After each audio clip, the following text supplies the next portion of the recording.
Myself, Mrs. Usha Lodhawat, faculty from Ferguson College, Pune. In last lecture, we have studied all things about the vertical circular motion and we have solved the numerical on this vertical circular motion. Now, today we are going to start about what is the moment of inertia, and here we will see what is the rotational motion again. So let us move to the PowerPoint presentation. Now here we will start moment of inertia. Here actually we are going to study about the rotational motion.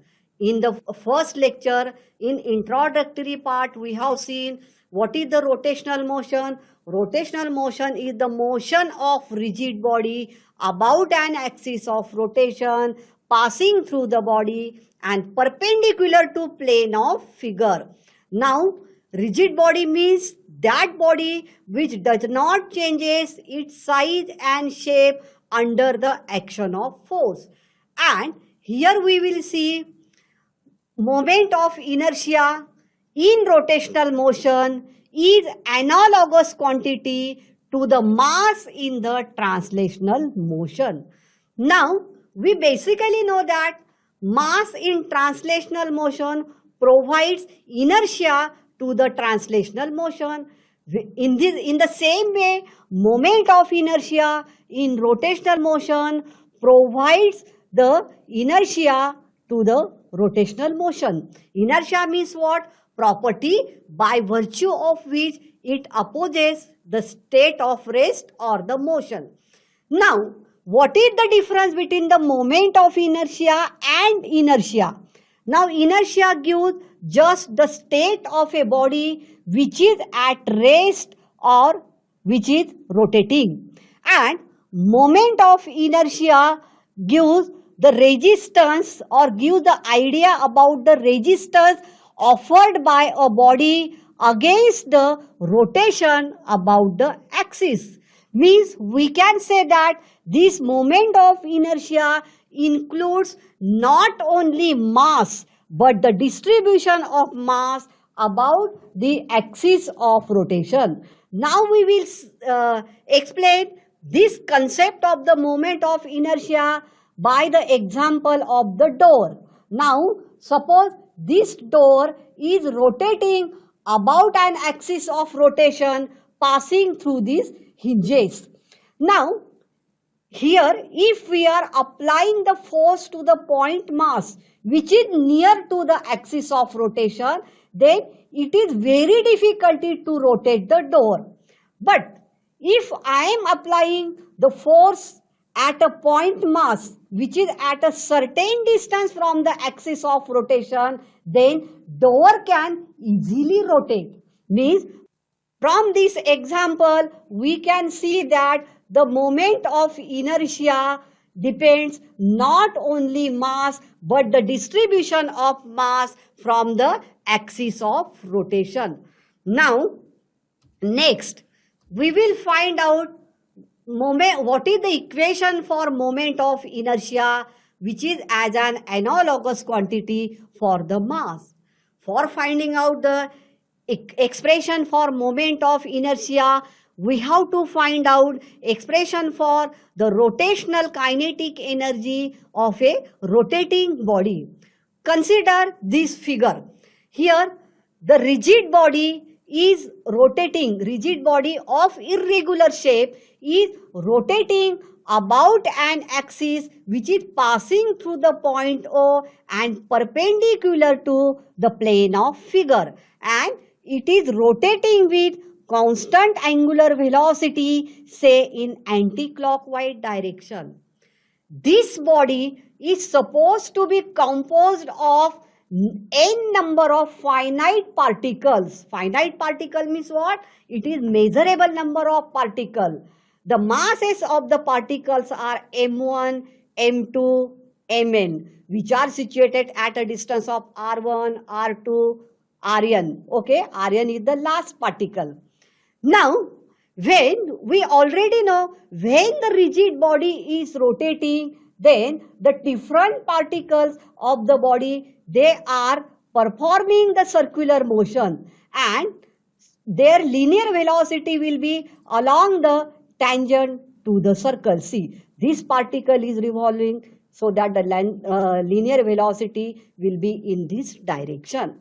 Now, we are going to find out the equation for the linear velocity of a particle which is performing this circular motion in the horizontal plane. Okay, so now we know the relation between linear velocity and angular velocity as v equal to r into omega. Therefore, the linear velocity of this first particle, that is having mass m1, which is situated at the distance of r1 from the axis of rotation, is given by the equation v1 equal to r1 into omega.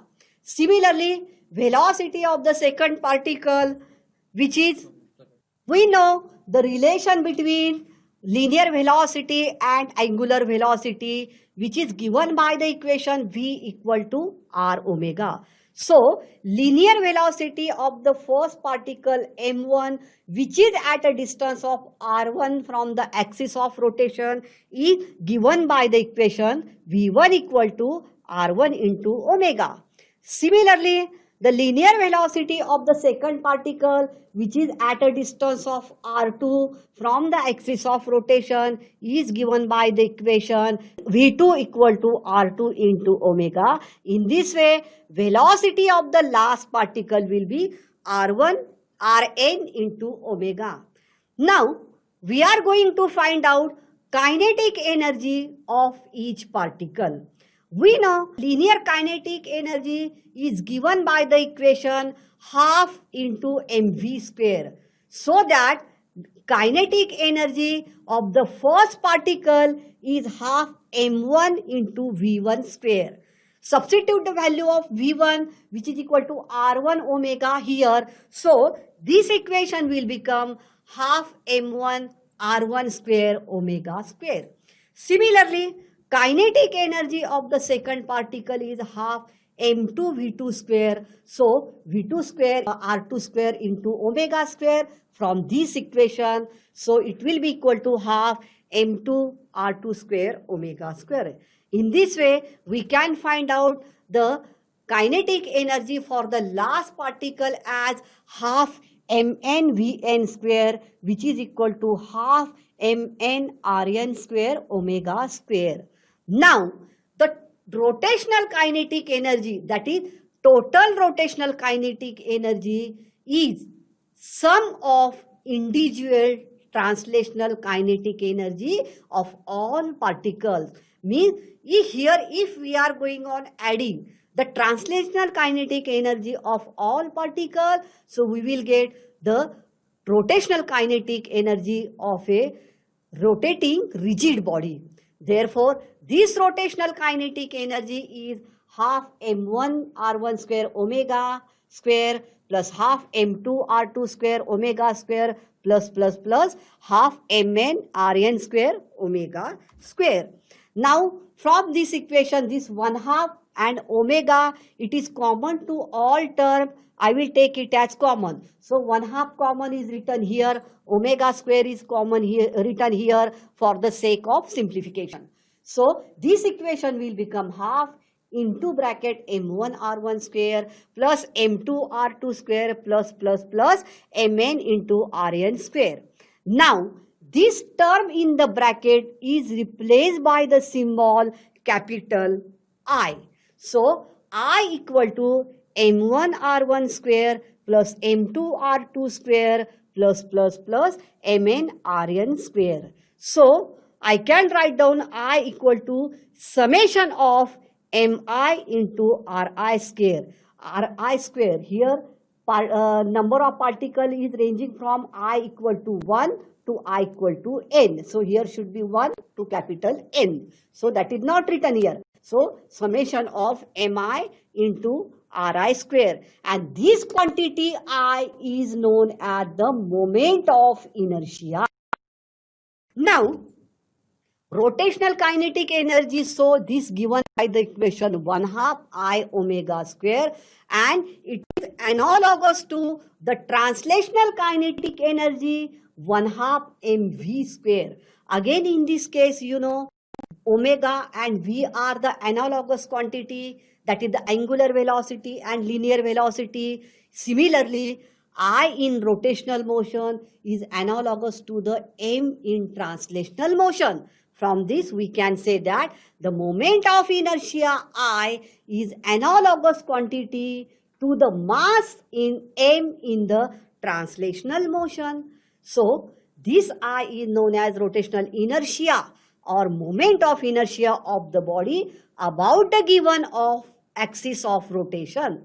So, from this equation, I can say that moment of inertia depends upon mass of the body or individual masses and distribution of these masses about the given axis of rotation.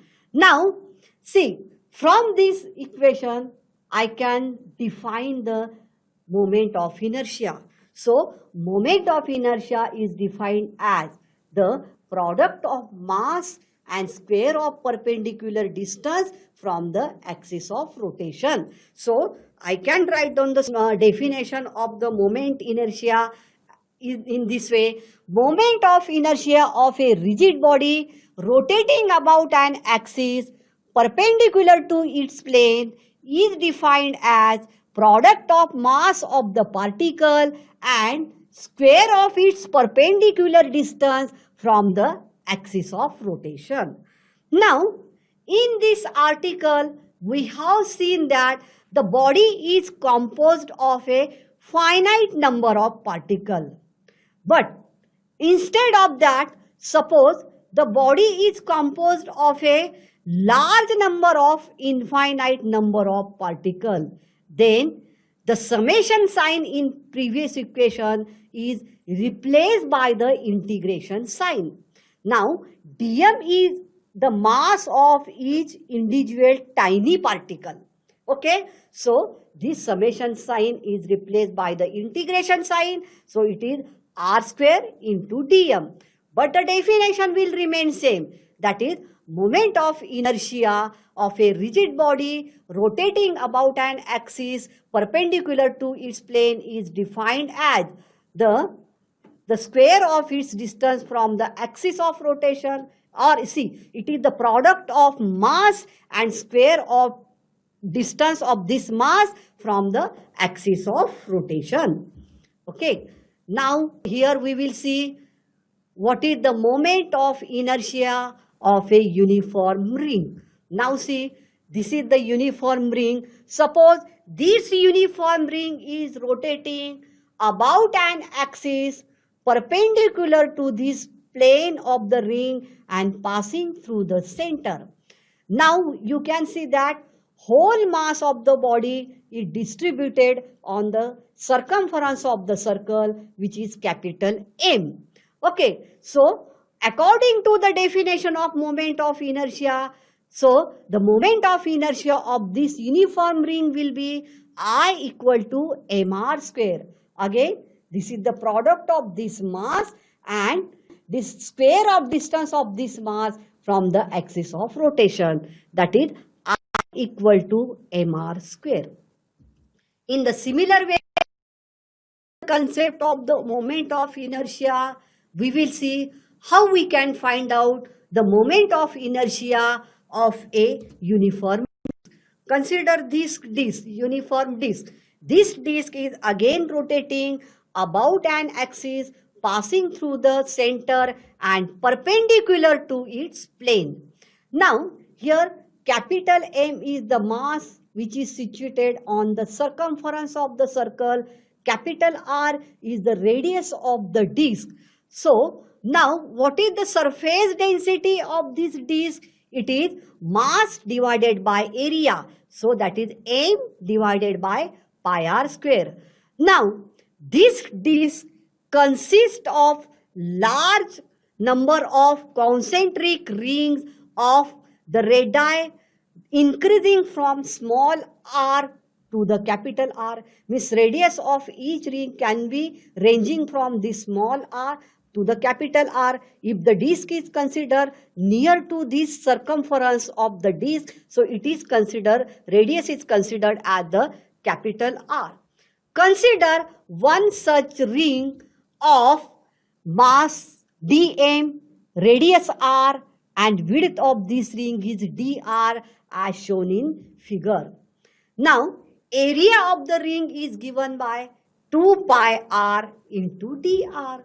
Therefore, surface density of the ring is dm divided by 2 pi r into dr. dm is the mass of the concentric disk, 2 pi r is the area of the disk, and dr is the width of this concentric disk.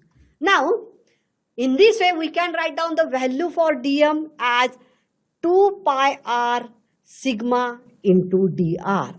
Now, as it is a ring, the entire mass is at a distance from r from the axis of rotation, because this is a small ring, so of radius r, so entire mass is situated at a distance r from the axis of rotation.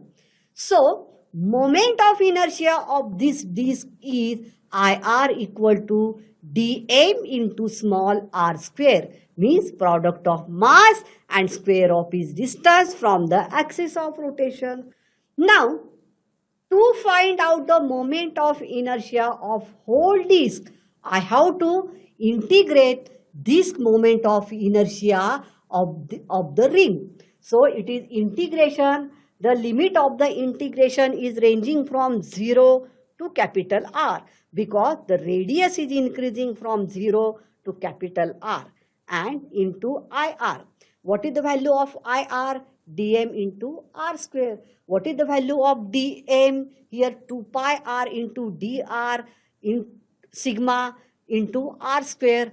Now 2 pi sigma is taken as common, so this will become 2 pi sigma into integration of r cube into dr. Now next is the part of mathematics, how we are going to solve this integration. First of all, instead of r, keep the value of the upper limit capital R, and this is 3 plus 1, 4. So, and divided by 4, it will be r raised to 4, 2 pi sigma into capital R raised to 4 divided by 4.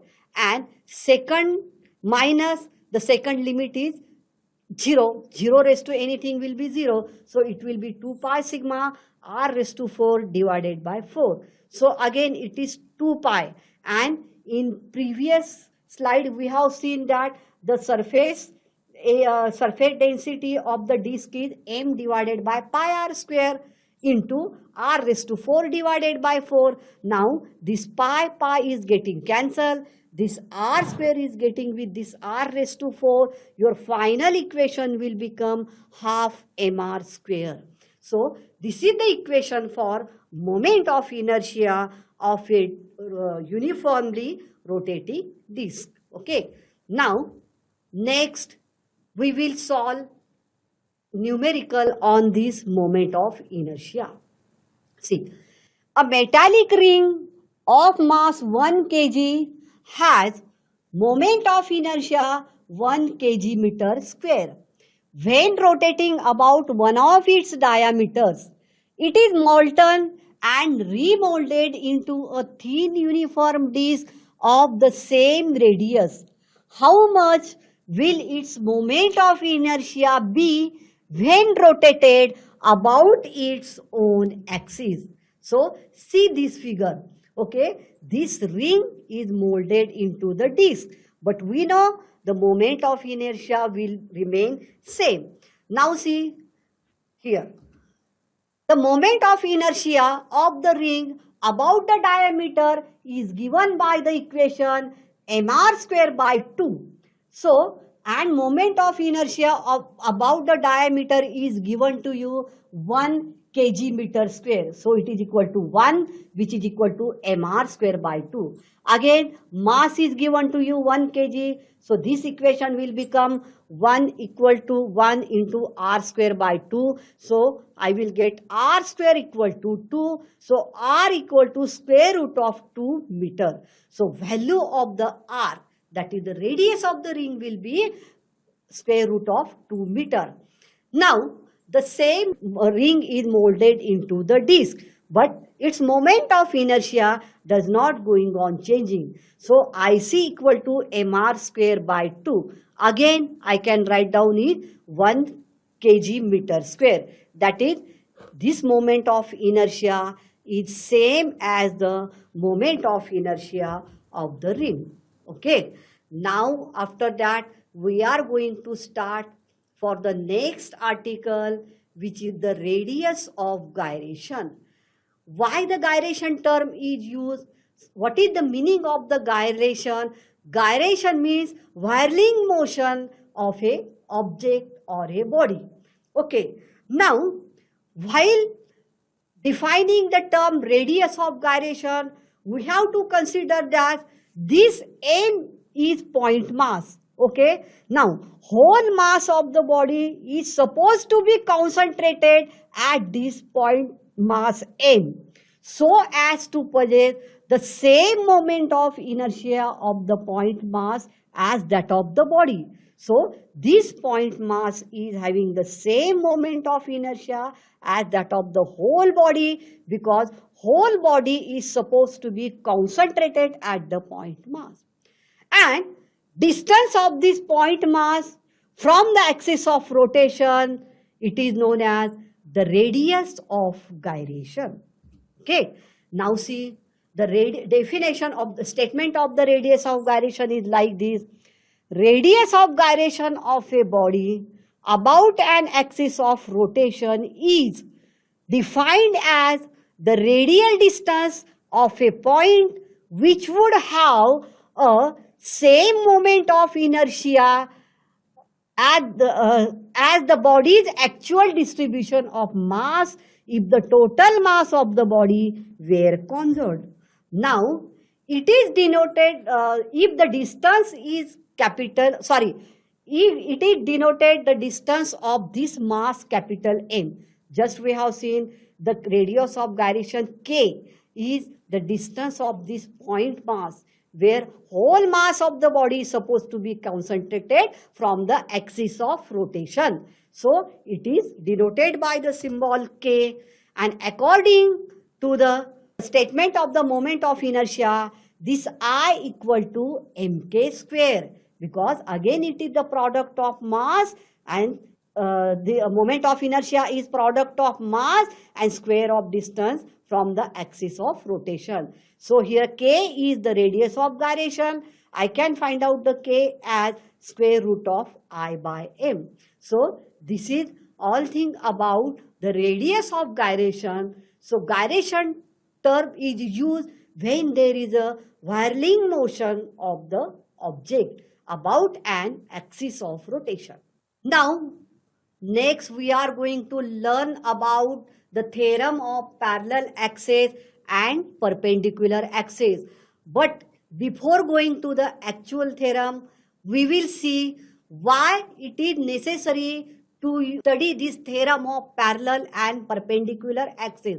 Now, in previous lecture, we have seen that what is we can find out the moment of inertia when the axis of rotation is passing through the point of symmetry. But it is not necessary that body can rotate only about an axis of rotation which is passing through the point of symmetry. Okay. So, for this purpose, there should be one parallel axis or perpendicular axis which is passing through the point of symmetry, and these two by using so for finding out the moment of inertia about any axis, other axis should be parallel or perpendicular to each other. Okay, so next part, actual part of this theorem we will see next. In this way, we have seen what is meant by the moment of inertia, then how the moment of inertia is in rotational motion is analogous to the mass in translational motion. Then we have derived the equation for moment of inertia by deriving the equation for rotational kinetic energy. Then we have also seen what is the radius of gyration, and we have solved the numerical on this moment of inertia. Thank you.